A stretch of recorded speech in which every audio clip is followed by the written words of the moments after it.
నిజామాబాద్ జిల్లాలోని మున్సిపాలిటీలో కాంగ్రెస్ సత్తా చాటింది. పీసీసీ చీఫ్ మహేష్ కుమార్ గౌడ్ సొంత మున్సిపాలిటీ భీమ్గల్లో కాంగ్రెస్ ఘన విజయం సాధించింది. భీమ్గల్లో కాంగ్రెస్ గెలుపుతో నేతలు సంబరాలు జరుపుకున్నారు. గెలుపొందిన వార్డు సభ్యులకు బాల్కొండ నియోజకవర్గం కాంగ్రెస్ ఇన్ఛార్జ్ సునీల్ రెడ్డి స్వీట్లు పంచారు. కార్యక్రమంలో పీసీసీ సెక్రటరీ వేణుగోపాల్ యాదవ్ పాల్గొన్నారు. మున్సిపల్ ఫలితాల్లో ఫార్వర్డ్ బ్లాక్ అభ్యర్థులు హవా చాటారు. పార్టీల టికెట్లు దక్కకపోవడంతో ఫార్వర్డ్ బ్లాక్ గుర్తుపై పోటీ చేసి గెలిచారు రెబెల్స్. వడ్డేపల్లి మున్సిపాలిటీని సైతం కైవసం చేసుకున్నారు. పెద్దపల్లి మున్సిపాలిటీలో 5 సీట్లలో గెలిచారు. చాలా స్థానాల్లోనూ ఫార్వర్డ్ బ్లాక్ గుర్తుపై పోటీ చేసి గెలిచారు ఫార్వర్డ్ బ్లాక్ అభ్యర్థులు. హన్మకొండ జిల్లా పరకాల మున్సిపల్ ఎన్నికల లెక్కింపు ఉత్కంఠభరితంగా సాగింది. ఒక్క ఓటుతో రిజల్ట్ తారుమారైంది. కౌన్సిలర్గా సుభద్ర విజయం సాధించారు. తమపై నమ్మకంతో ఓటు వేసిన వారందరికీ ధన్యవాదాలు తెలిపారు 17వ వార్డు కౌన్సిలర్ సుభద్ర. మరిన్ని వివరాలు అశోక్ అందిస్తారు.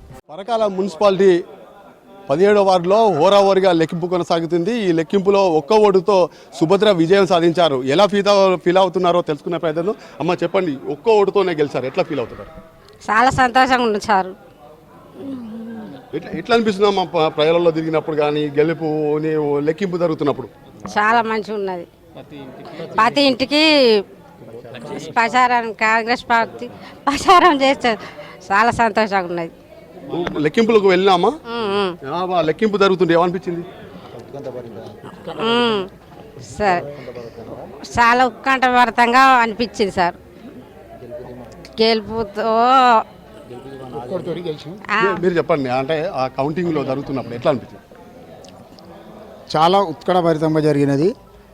పోస్టల్ బ్యాలెట్ ద్వారా మాకు ఓట్ల లెక్కింపులో ఒక ఓటు ఎక్కువ వచ్చినది. మళ్ళీ రీకౌంట్ పెట్టినా ఒకటే ఓటు ఎక్కువ వచ్చింది. చాలా సంతోషంగా ఫీల్ అవుతున్నాము. 17వ వార్డు ప్రజలకి ఎల్లవేళగా నేను రుణపడి ఉండి వాళ్ళకి ఏ సహాయానికైనా ముందుండి వార్డు అభివృద్ధికి తోడ్పడతానని చెప్తున్నాను. కౌంటింగ్ అవుతుంటే ఎట్లా అనిపించింది మీకు? ఏం చెప్పి? చాలా టెన్షన్ ఉంది. ప్రత్యర్థికి ఎన్ని వచ్చినాయి? మీరు ఎవరి మీద గెలిచారు? మాకు వాళ్ళకి 368 ఓట్లు వాళ్ళకి వచ్చినాయి. ఎవరు? రజనీ, శనిగారం రజనీకి. మాకు 369 వచ్చినాయి. మేము ఒక్కోటితోటి విజయం సాధించినాము. ఇది పరిస్థితి. మొత్తానికి ఈ ఒక్క ఓటుతోనే విజయం సాధించామని చెప్తున్నారు. ఈ ప్రజలలో తిరుగుతున్న మమ్మల్ని ఆదరించి గెలిపించినందుకు వాళ్ళకి ఎప్పటికీ రుణపడి ఉంటామని మాత్రం సుభద్ర చెప్తుంది. వీడియోస్ రాజుతో అశోక్, విస్క్ న్యూస్, పరకాల నుంచి.